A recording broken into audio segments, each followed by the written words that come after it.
Tak ada yang lebih sial dari seorang yang melucu tapi tidak lucu. Jangankan orang lain yang tertawa, saya sendiri tak tertawa dengan lelucon saya. Mungkin kalian menyangka menjadi badut adalah pekerjaan yang paling gampang. Tinggal bertingkah kocak dan semua orang akan tertawa.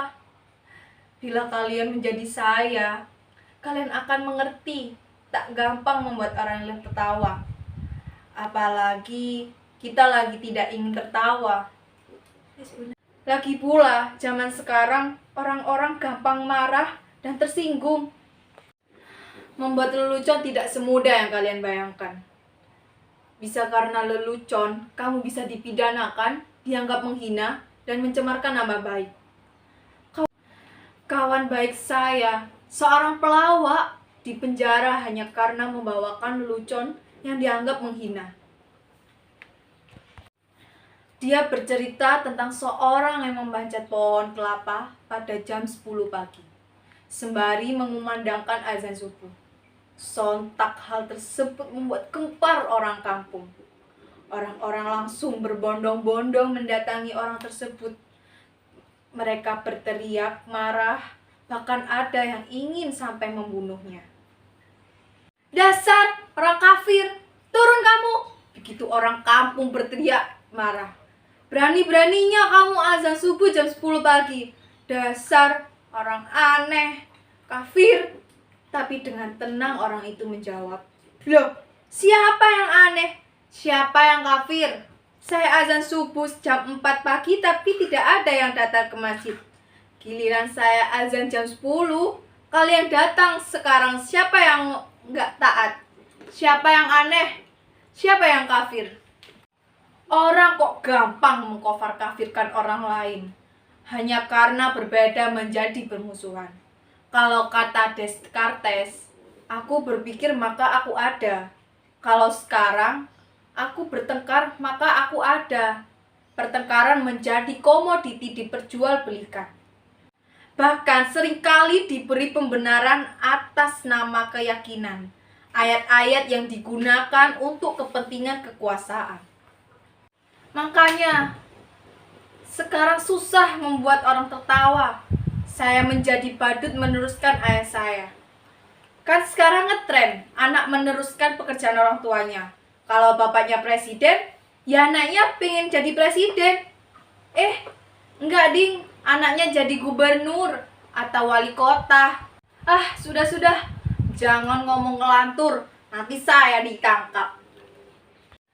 Bapak saya sering diundang karena orang-orang butuh hiburan. Badut dan pelawak masih dianggap lucu. Lah, kalau sekarang saja, pelawak saja kalah lucu sama politikus. Aduh, aku gak menyangka kamu datang. Silakan, maaf ya, berantakan. Kamu mau makan? Kamu mau minum? Syukurlah, karena soalnya aku tidak punya apa-apa. Kalau kamu mau, kita bisa GoFood, tapi kamu yang bayar.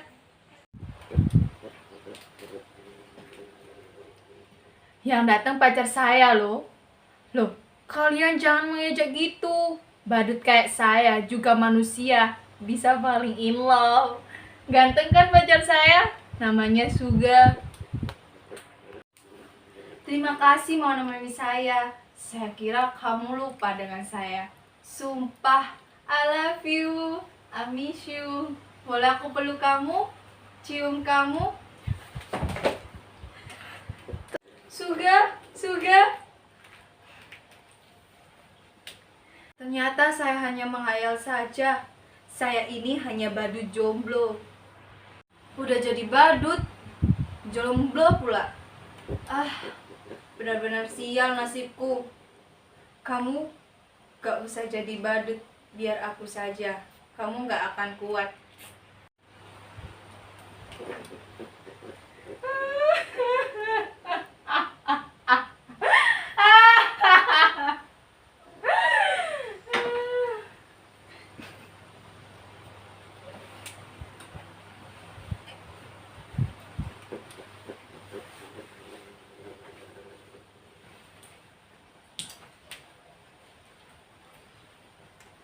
Kenapa kalian tatapannya seperti itu? Adakah yang salah dari saya? Saya sudah bilang, saya ini orang sial. Tapi nasib emang aneh. Nasib selalu punya kejutan-kejutan yang tidak pernah saya duga. Suatu hari, saya diminta untuk mengisi hiburan pada kampanye partai. Menurut saya, penampilan saya biasa-biasa saja, sama sekali tidak lucu. Tapi entah kenapa semua orang tertawa terpingkal-pingkal. Saya hanya menjentik-jentikan jari seperti ini, tapi semua orang tertawa. Bahkan ketika saya diam, semua makin terpingkal-pingkal. Mereka terhibur dengan penampilan saya.